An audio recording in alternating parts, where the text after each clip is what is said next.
Welcome to the Avanti Entrepreneur Podcast. I am Dave Amato, your host. I'm here today with Gino Wickman. Gino, welcome to the show.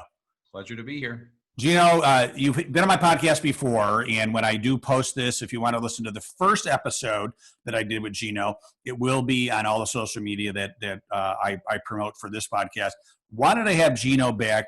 If you didn't listen to that first podcast, Gino really is and he's gonna smile when I say this and maybe turn a little bit red. He's a complete rock star in the entrepreneurial ecosystem, right? So he wrote, I think, the best-selling book, and I think what it originally kind of made him semi-famous is Traction, which I've read 3 times, which led to EOS, which stands for the Entrepreneurial Operating System, which thousands and thousands of entrepreneurs and companies use.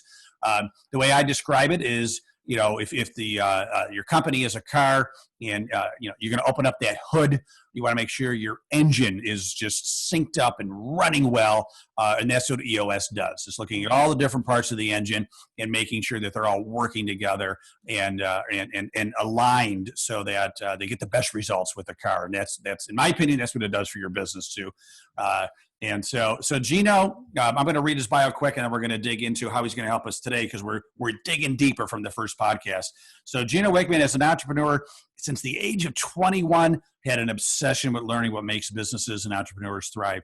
At age 25, he took over his family business, which was deeply in debt and in need of help. After turning the company around and running it for 7 years, he and his partner successfully sold the company. Gino then set out to help other entrepreneurs and leaders get what they want from their business. Based on his years of real-world experience, he created the Entrepreneurial Operating System, EOS, a practical method for helping companies achieve greatness. He has personally delivered more than 1,900 full-day sessions for more than 135 companies, helping them implement EOS. He is also the author of the award-winning best-selling book, Traction, Get a Grip on Your Business, as well as Get a Grip, Rocket Fuel, and How to Be a Great Boss, and What the Heck is EOS, which has sold more than 1 million copies. Gino is the founder of EOS Worldwide, an organization that helps tens of thousands of businesses implement EOS with the aid of an international team of over 350 professional and certified EOS implementers and online support. There are almost 100,000 companies using EOS tools worldwide. The next mission, Entrepreneurial Leap. This is his new book, folks. Gino is now devoting his time and energy towards helping entrepreneurs in the making get a huge jumpstart on their entrepreneurial leap, which is why he created Entrepreneurial Leap. The mission of the book is to find all of the entrepreneurs in the making at any age, wherever they are, to help them realize their purpose and live the life they were born to lead. So, Gino, I tell you, you are an entrepreneur. You sweat entrepreneurship, I'm sure. And not only are you teaching it, you've done it, right? And that's what I think is fantastic. So Gino, once again, if anybody wants to hear, we dug deep in the book to some extent with our original podcast. Great podcast interview, and it's on the website at AvantiEntrepreneur.com if you want to search for that and listen to that. But what got me excited about having Gino on the podcast again is I got an email from him, and he talked about something called Leap Lessons, and what he did. Of course, he has his own advice, we have our own advice, but what he did is he interviewed, I believe, is it hundreds of entrepreneurs, Gino? Hundreds of entrepreneurs, yes, and asked them for advice, and it basically it asked them the question of, what advice would you give an entrepreneur in the making considering taking a leap? And we're going to go over those responses. There's a clear top 10. And so picture this. Picture you're thinking about starting a business, and maybe you have been for years, and something's holding you back, probably fear, the unknown, et cetera. But imagine being able to ask hundreds of entrepreneurs, the question, what advice would you give me to finally make that leap? And that's what Gino has done for you all. So we're going to start out, Gino. We're going to start out with number one, the most common answers. And number one was do what you love. So that was the number one answer, correct? That's what most people said. Well, actually, they're not in any kind of a priority order. This is just me kind of disseminating all of their answers. There was so much consistency and redundancy from all of them. It's really fascinating. Probably 80% of their answers were in these 10, but no particular order, all equally weighted, and all very important. Excellent. All right. Well, let's start. Let's start with do what you love, because everybody loves the word love, right? So, and that sounds exciting. And you're telling me, Gino, that I can make money and make a difference doing what I love. So tell me about that. Why was that a top answer? You're here. And so, with this, certainly I put them in the book. So I happen to agree with all of them. And so what would be fun in this conversation is I'm certainly going to give my interpretation. I'm going to do my best to give their interpretation, and then feel free to dig and ask and certainly give your interpretation as a successful entrepreneur yourself. But I would say a couple of things to this. There's that old saying that says, do what you love and the money will follow. Well, there are people that disagree with that statement and don't believe that that's possible. And there are people that wholeheartedly agree. And I'm one that wholeheartedly agrees, because for 30 years running, I've proved it to be true. And so number one, I just believe when you do what you love, you will be more successful. You will enjoy it more. You will make more money. Part two is, if you're doing what you love, odds are you're passionate about what you do. And so I spend a lot of time in the book talking about passion. I do an entire chapter on discovering your passion. And so passion is just vital in success. And so if you're doing something you're passionate about, you love doing, it's going to help you push through barriers, obstacles. Being an entrepreneur, starting and growing and building a business is obstacle after obstacle after obstacle, and punch after punch after punch. And the only thing that gets you up when you get knocked down is passion, is love for what you're doing. Because other than that, you're borderline crazy for taking the leap that you've taken. And so there's my jumping off point. Yeah, I agree. I agree totally. I mean, we're all endowed with innate God-given talents, and we'll say one of mine is I'll say one thing that I'm not endowed with, we'll say engineering, right? And if I was forced to start a business in engineering, I probably would be pretty miserable, right? It doesn't excite me. It doesn't give me joy, love, energy. Then it would be drudgery, right? And so I would not enjoy being an entrepreneur. But instead, like you, I love helping people start and grow businesses. And that's why I've, focused my business around that. So, and I get up every. Yeah, that prompts one more thought. And that is, you listening, you have to decide what the thing is that you love and what your passion is. Because if you're, doing what your parents did, doing what your neighbor does, doing what a friend does, a family member or whatever, you're going down the wrong path. And so your love, your passion is for you to decide. And it doesn't matter what anybody thinks about it. It's your decision. It's your choice. That's all that matters.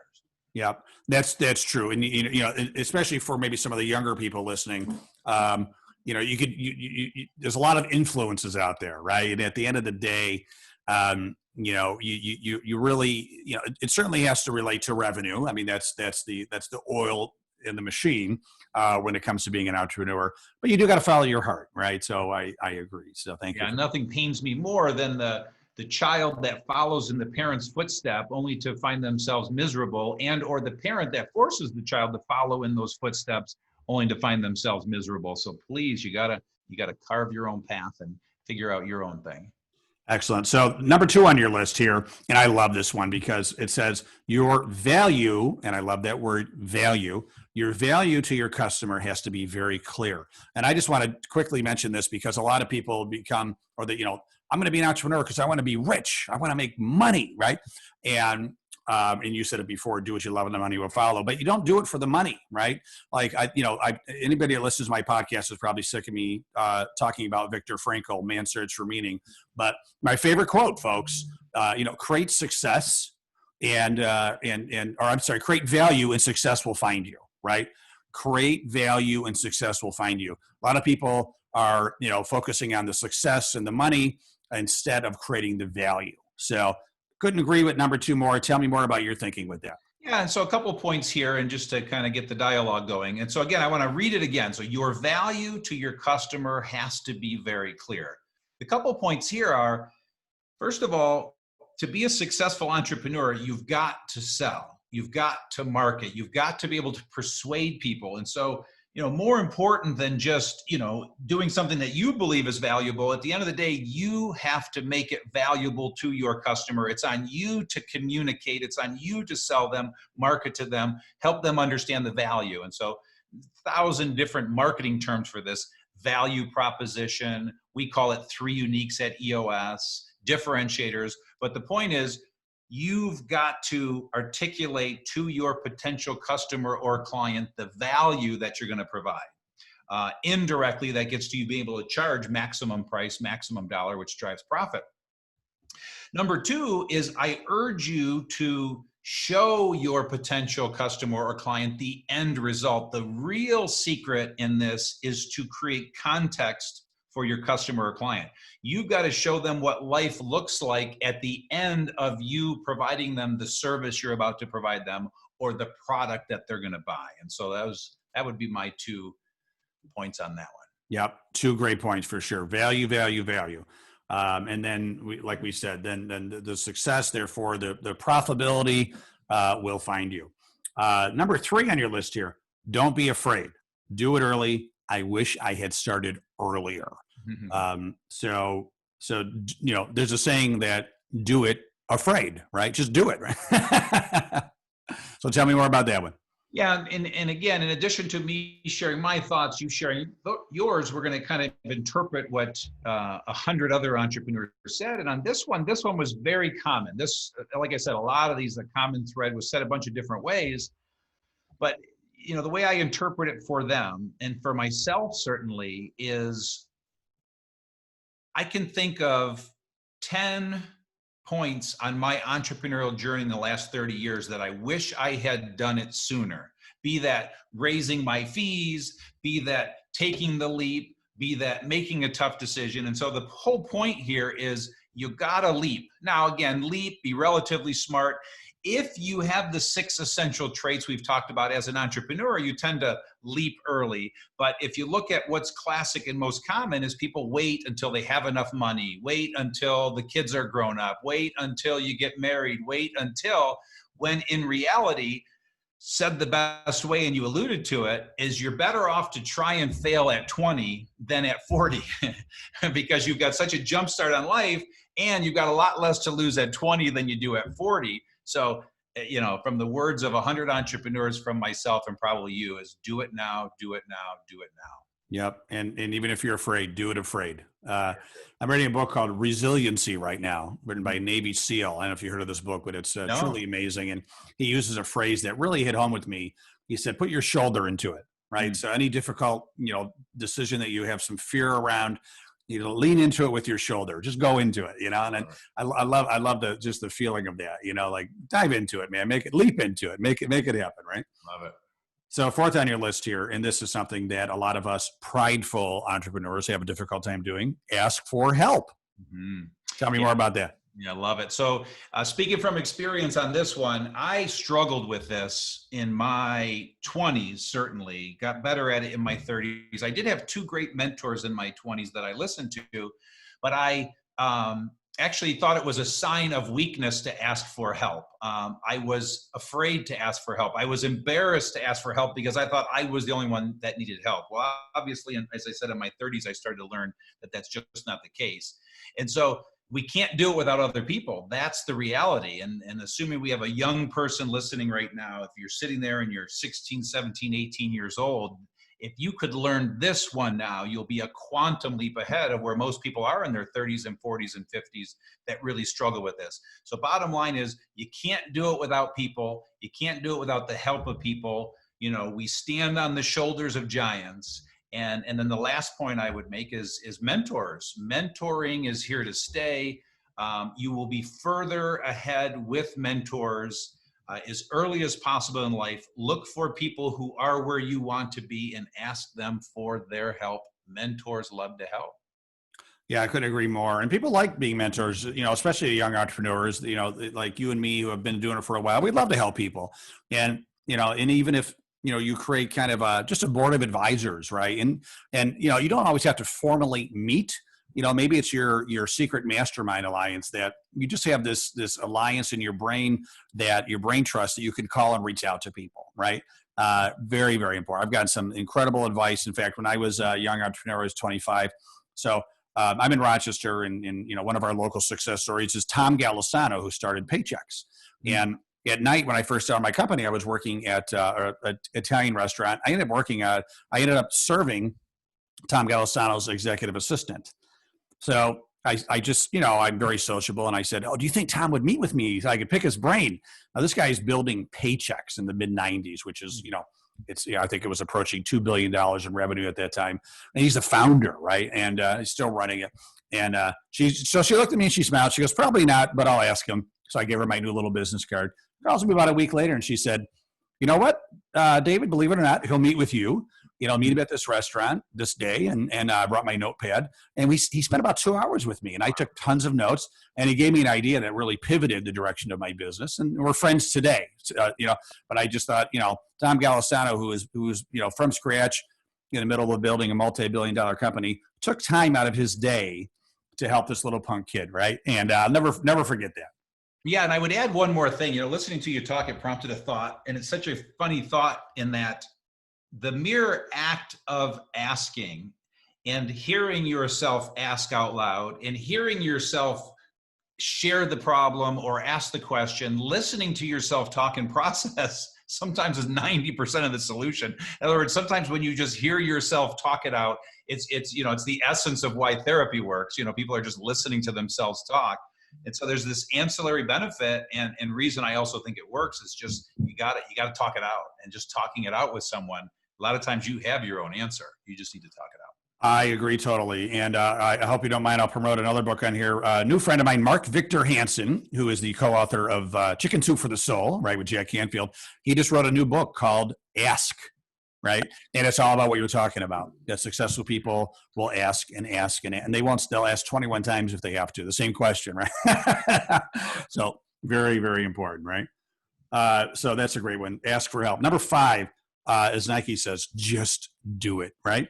And that you elaborate a little bit. Being a crappy entrepreneur is better than having a real job. It's like a bad day of fishing is still is better than a good day at work, right? So being a crappy entrepreneur is better than having a real job. And don't think that your first business always has to be your last business, right? Which is so true. And I think about Reid Hoffman, the founder of LinkedIn, and it is not word for word quote, but he said something like that: if your product is perfect when you launch, you've waited too long, right? And I thought that was a great quote, right? And so you're right. Just what do they call MVP? A minimum viable product, right? Just do it, right? And then you'll tweak it, you'll get there, but just do it. So, what are your thoughts about that? Yeah, and so actually, being a crappy entrepreneur is better than having a real job. I want to grab those words because, these words are right from the entrepreneur's answer that I asked. And certainly, again, there were variations of this one. But the point here is, if you think you're an entrepreneur in the making, again, just do it. The only way to find out is to do it. Okay. And again, I'm going to keep coming back to these 6 essential traits. And please go back to the first podcast that we did, listeners, that you know what we're talking about. With the 6 essential traits. But assuming that you do, and even if you don't, if you want to find out for yourself, you got to take a leap, you got to try it, you got to do it, you got to practice it. And the other reality, the second point is, odds are pretty good you're going to fail the first time. So to your point about, launch with a product versus the perfect product, it's the same way of saying what I'm saying is, odds are you're going to fail the first time. And a great entrepreneur with the 6 essential traits, they fail that first time, and then they reinvent themselves, their product, their service, and then they fail a little bit again, and then they reinvent themselves and a little bit more, and ultimately they achieve success. And so you might as well start that process now, do it now, just go out there and do it and sell something to the world so you can start that evolution process and learn a lot more in the real world than just sitting at home thinking about it all day. No, that's great. And let's go back to, when you started when you sold the family business and then you went to go be an entrepreneur on your own. Tell me about that. Tell me, like, I'm thinking that what EOS turned out to be wasn't what you thought it was going to be in the beginning, right? And so what did you launch with and then it obviously turned into something else. Maybe tell us a little bit about that. Yeah, it's fascinating that you're bringing that into this point, because all I did was took a leap to fill a need that I saw in the world, and that was that entrepreneurs needed help. We were all a little bit screwed up. And so fortunately, I discovered that in my 20s. And I really felt I had this knack for helping them. I didn't know exactly what it was going to look like, how I was going to do it, but I put myself out there. And I finally found one that would let me help them.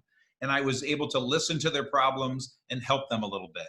And that led me to finding another one, and then another one, and then another one. And over 5 years and 50 clients and 500 sessions, I finally put the finishing touches on what is EOS. Well, no way the day I took my leap did I know I was going to create EOS and someday have 350 EOS implementers all over the world. So the point there was, to this exact point, I just did it. I just put myself out there knowing there was a need, knowing that this was what I love, this is what I have a knack for, and I just evolved and figured it out every step of the way, which is what I continue to do even with this project now. I love that story because I think it's almost like the entrepreneurial curse, the entrepreneur's curse, that we have an idea and then we immediately think about, how are we going to scale this, right? And maybe that's not the right thought right away. Like, what about just like nailing that first step and see what happens next, right? Like you had one client, probably did a great job. Client was happy, learned a lot, tweaked things. And then you got a second client and a third client and just kept on providing. We'll get back to value, providing great value. And then, the rest is history, right? You started getting implementers and you wrote the books but you never thought about that on day one, right? It Right, just kind of evolved. but what I always did know is I knew what my passion was. I knew what I loved to do. I knew what my gift was. I knew the value that I could bring. And I knew the end game was I wanted to make a huge impact on the business world. I wanted to impact a ton of companies. And so somewhere between that and that end goal, I just figured it out one step of the way. And then there's that old saying about how the entrepreneur jumps off a cliff and builds a plane on the way down. It's the same analogy. You just jump and you just keep figuring it out. And if you've got the 6 essential traits, you'll figure it out. Yep. You said jump or leap and the net will appear, right? So give your book a little extra promo there. So 6 on the list, do as many favors as you can, build as many relationships as possible.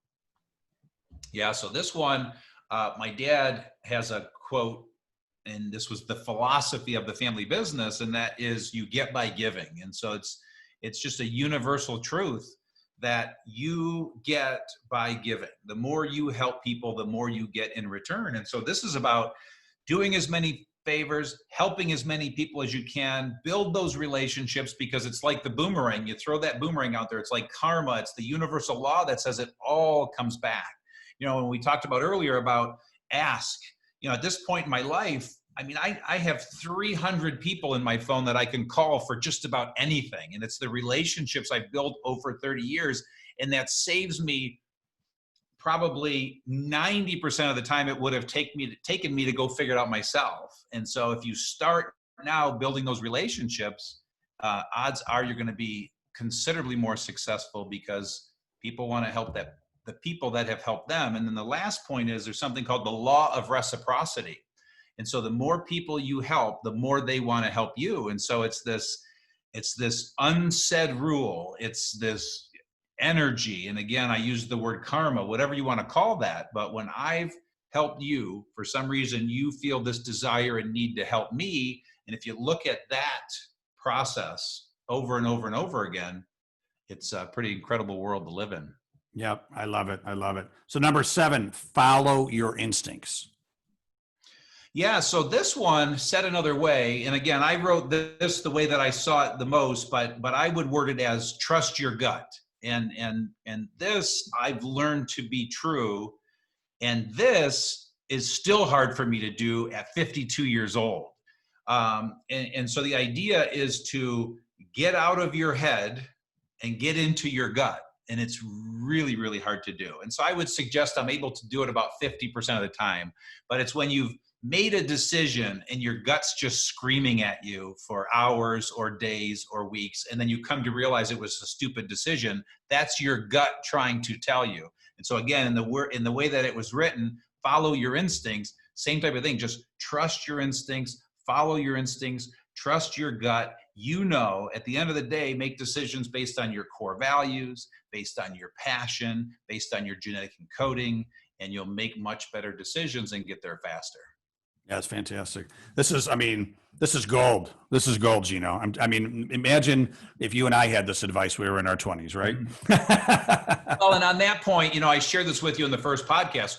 We teach what we needed the most. And so the reason for this passion project, the reason for writing this book after 30 years of working with entrepreneurs is I just want to give back. I want to share it with the world, and we teach what we needed the most. Because for me, I think back to my 18-year-old self, and I think, just like you said, man, if I had this when I was 18, look out, because it took me till 30 to really understand it. And so I had a 12-year disadvantage, where that 18-year-old listening right now, has a huge jump start.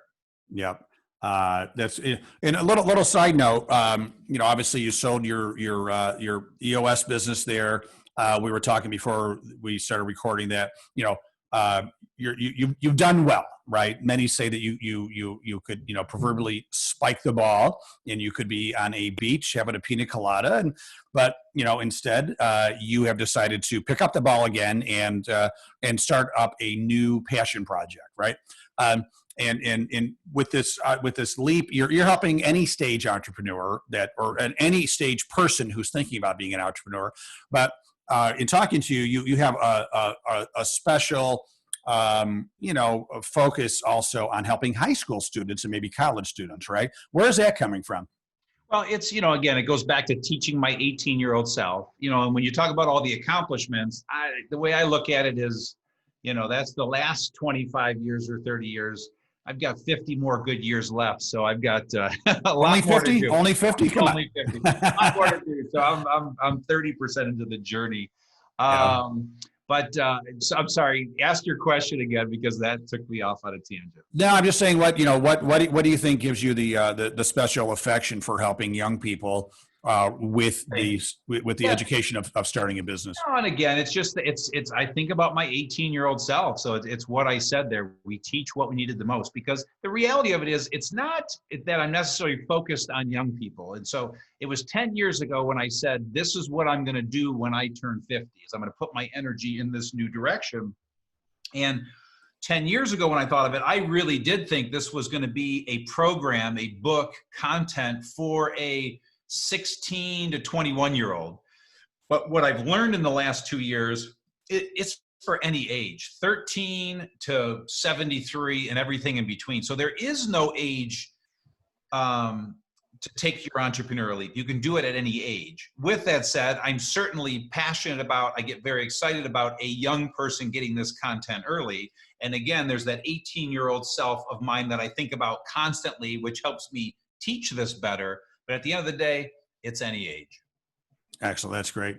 They always talk about Colonel Sanders. What was he, like 68 when he started Kentucky Fried Chicken? So right. Any age.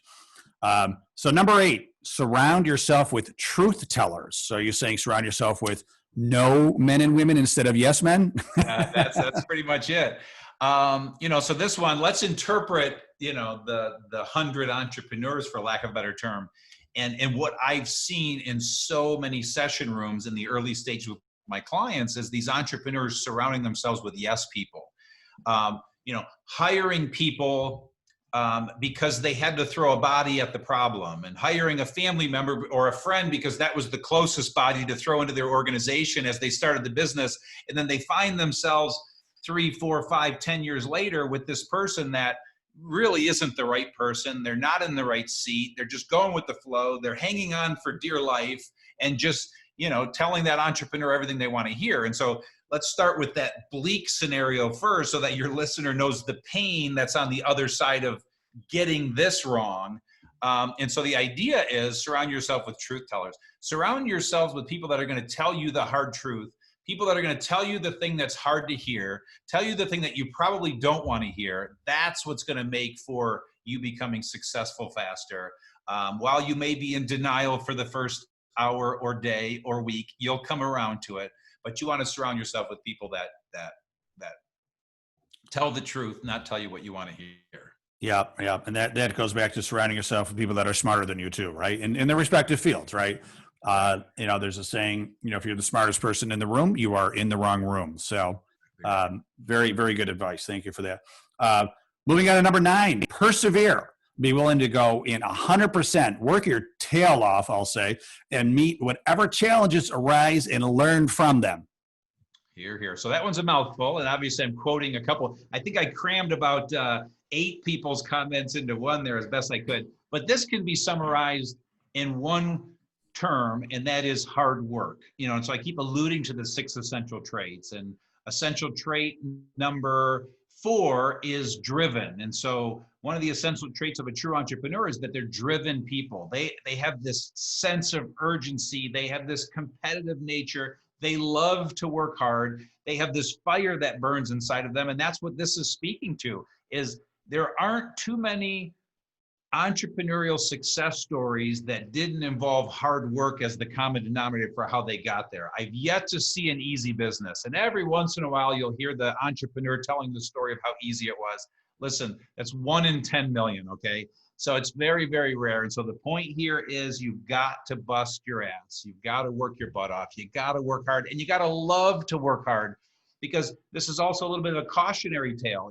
If this scares you as the listener and you really don't like to work hard, then entrepreneurship may not be for you. And again, these are lessons from very successful entrepreneurs. And I asked them, if you were sitting in front of an entrepreneur in the making, considering taking the leap, what is the greatest advice you would give them? This is one of the top 10 that they're telling you, the listener. Excellent. And so number 10 is know what you're good at and stay in your lane. Yeah, so this is a fun one and probably a great one to end on, because this is about the individual, okay? And so this is about you, the entrepreneur in the making, and understanding that you have a genetic encoding. Your DNA is arranged in such a way that you have this God-given ability, this natural skill set. Dan Sullivan calls it unique ability. And to the degree you clearly understand what that is, as you take your entrepreneurial leap and as you grow your business, your job is to stay in that God-given talent as the organization grows. And as more and more come at you, you need to bring people into your business that are great at doing the things you're not good at, the things that you don't love doing, the things that aren't in your genetic encoding.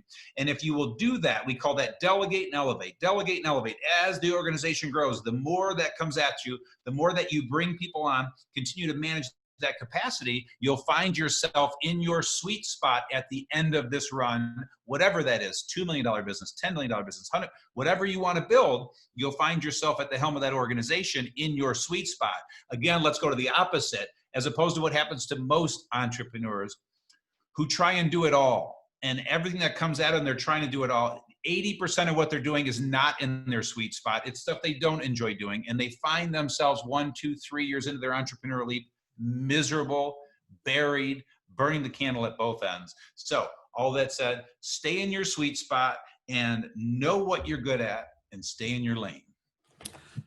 Gino, I got to tell you, 10 tips that, man, if I heard those things when I was in my early 20s, I think I'd be running a multi-million-dollar business now myself. So incredible. Thank you so much. If people want to learn more about not only what we talked about today, but more about the Entrepreneurial Leap book and program, where do they go? Yeah, so all things Entrepreneurial Leap are on the website, e-leap.com. I strongly urge your listeners and your viewers to buy the book, read the book. The first 30 pages are available free on the website, but this book is not meant to be read. It is meant to be studied. It is meant to be devoured. It is meant to be taken serious because it takes you on a psychological, emotional, philosophical, soul-searching journey of self-discovery customized for you as an entrepreneur in the making. And so you'll find 9 free tools on that website, all intended to help you greatly increase your odds of success as an entrepreneur in the making, taking their entrepreneurial leap. Gino Wickman, Entrepreneurial Leap, thank you so much. I have a feeling you're going to be back again. We're going to have a series of podcasts about all these, digging deep in all the areas that you really become very, very helpful for people that are thinking about starting businesses. So thank you so much for all that you're doing for the world, Gino. My pleasure. Appreciate it. And thank you, Avanti family, for listening to the Avanti Entrepreneur Podcast. You can listen to this podcast again, plus dozens and dozens of others at AvantiEntrepreneur.com. Have a great day. and stay awesome.